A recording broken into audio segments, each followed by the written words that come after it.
Okay, we are finally getting back to work on Hal's Super XL-925. This has been a long process. Had to wait for the crankshaft seals to come in. So, they finally did. Now I'm going to use a driver. I just picked this up. This is a Homelite tool. And it's sized, of course, to fit Homelite's stuff. You've got to take the crankshaft key out in order to use this one, and that you can see right there, it's really meant for this size of seal. You don't need this. I'm going to use it because I can, because I've got it, but a socket will work just fine over here. You just want something that'll drive it evenly and flat so you don't distort the seal. I am going to give it a little oil here on the lip of the seal. Homelite even went so far as to supply a super thin sleeve that could go over the crankshaft. I've never torn a seal by not using it, and I'm not expecting to now. It's too small.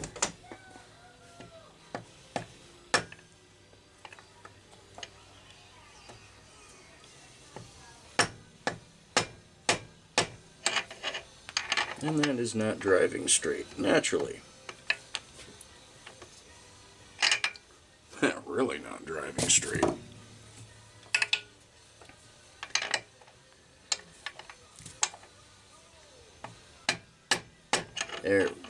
There we don't go. Come on, baby.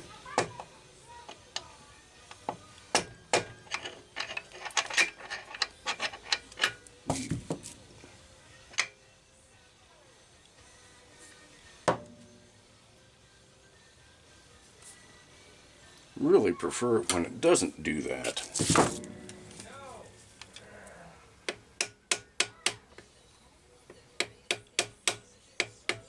Sometimes you gotta pop it loose and give it another shot.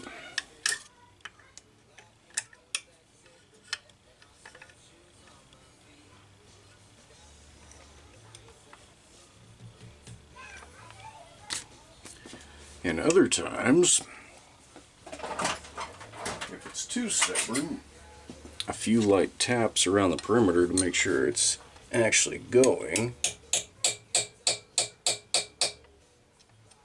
can do it. This is just not cooperating though.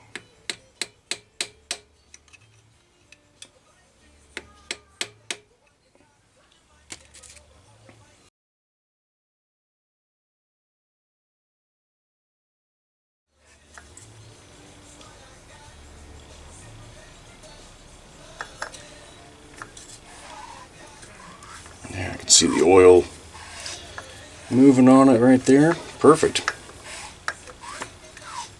Okay, we should be good to go.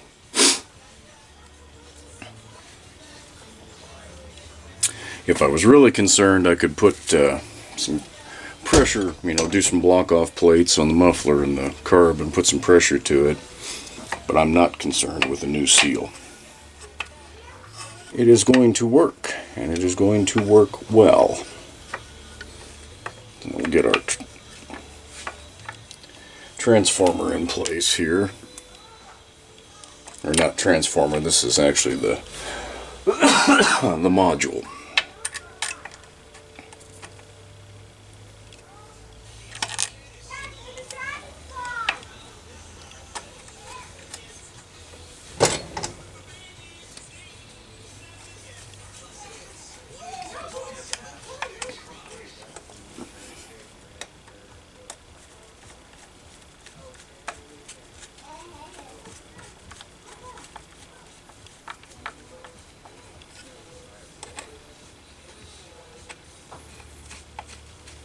We may have to break here for just a minute,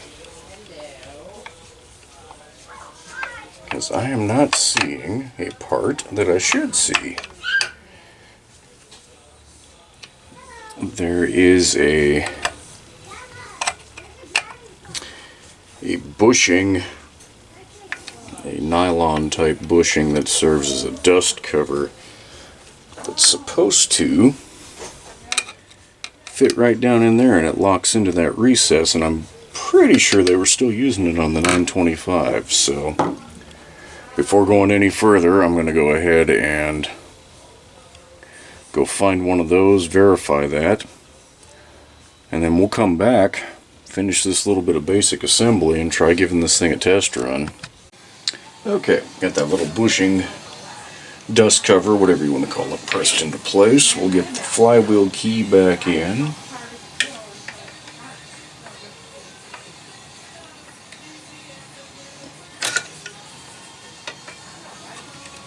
And you want to make sure that that is symmetrical in the groove here when you go to set your flywheel in place.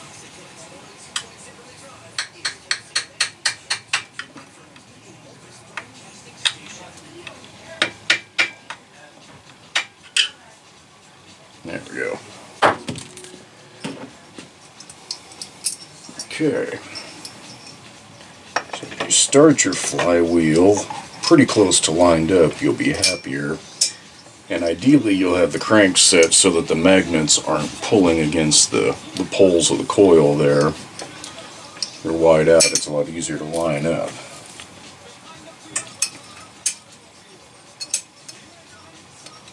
This is a good time to check your starter pawls and springs just to make sure that they're in excuse me, good shape. This is the time to deal with them if they're not. That'll make a difference. 925s don't use 13 millimeters. Oddly enough. 9/16 fits a hell of a lot better. Okay. These pawls have a little wear, but not bad.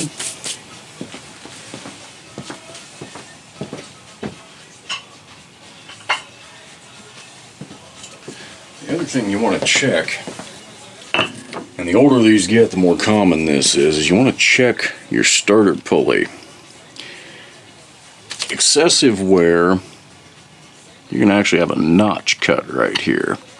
This isn't smooth, it's worn, but it's not excessively worn. It's not to the point where you're going to start having issues. Well, I don't know what the hell hit this saw, but look at that. Whatever it was, it actually bent and then broke this magnesium housing.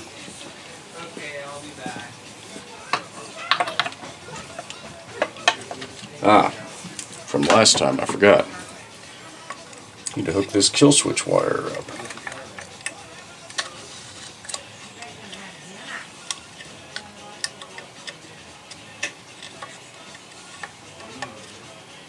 That would have been annoying to get everything done and not be able to shut the saw off. And we might as well check some spark while we're at it. And I'll see if I can set this where you guys can see it.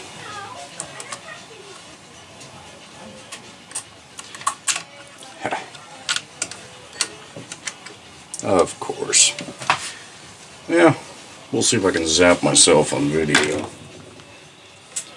You should see a nice arc coming around here.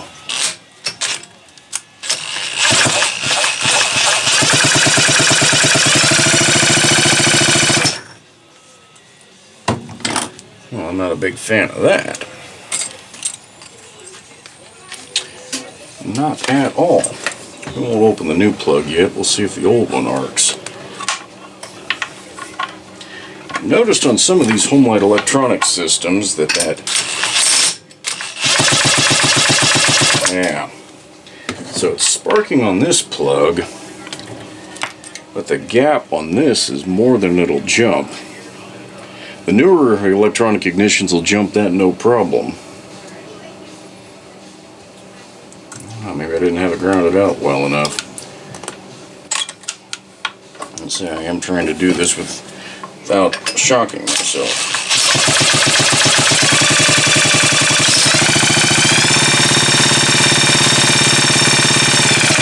That's interesting. Every once in a while it'll build just enough voltage to jump it, but not consistently.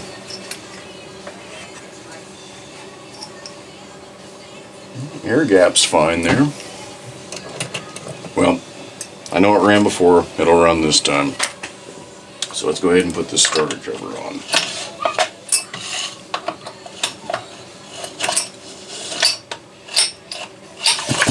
That rope really ought to be replaced along with the grip, but I know once we get this thing running, Hal intends to replace that whole starter cover, and at that point he can tackle some of this other stuff.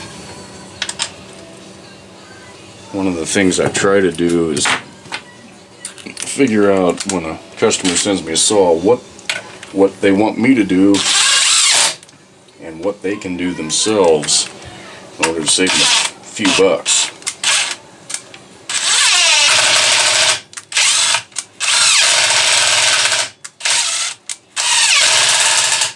There we go. This fresh housing has a little paint in some of the threads. I'll be damned if I want to break a new one off already. We were missing a screw up on that one, so let me go to the junk bin. Whoop!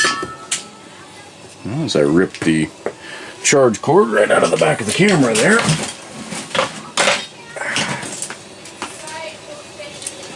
That is one of the dangers of having too much crap in your way around the workbench.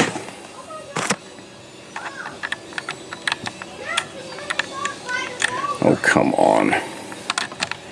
There we go. We'll see if the old junk bin here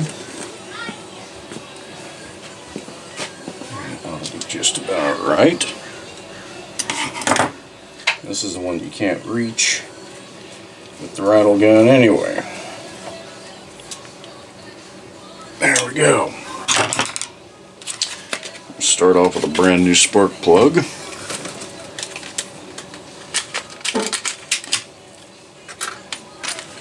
What was in it was a resistor plug, which number one I don't want, and it was one heat range hotter than what Homelite called for. This is an RCJ7Y. I'm going to go back to a CJ6.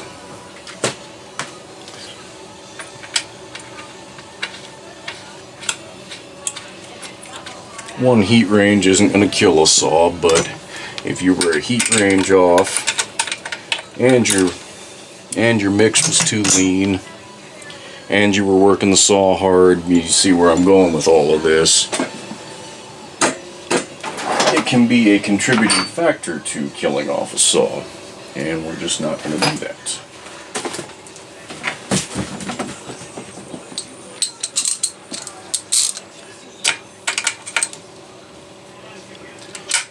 Okay. All right. That is it. I think I'm going to have some lunch before fueling this thing up. Okay. I think I've delayed this just about as long as I can. We're going to give this thing a test run. But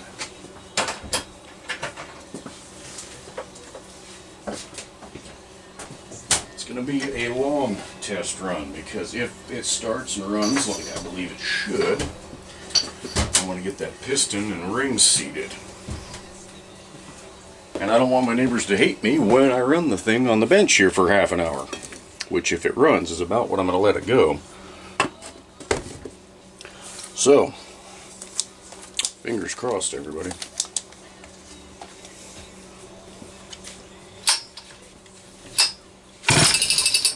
Good compression initially.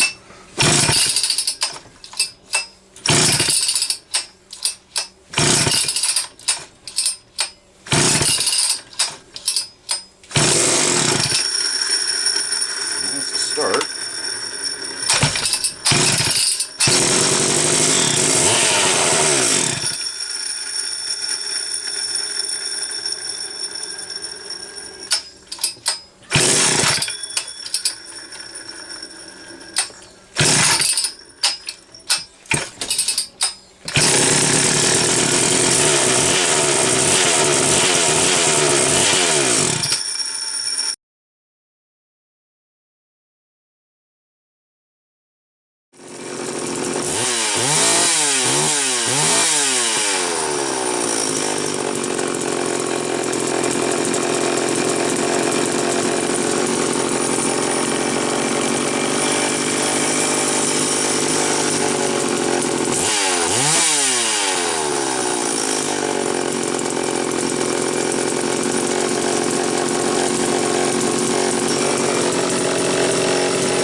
satisfied.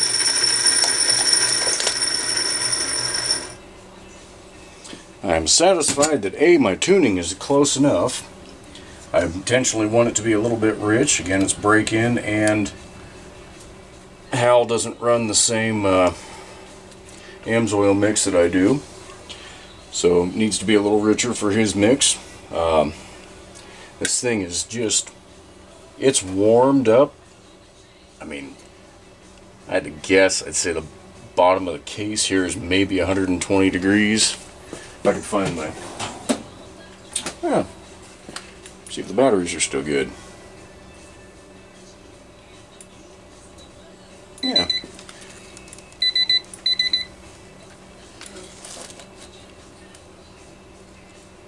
$104 down there.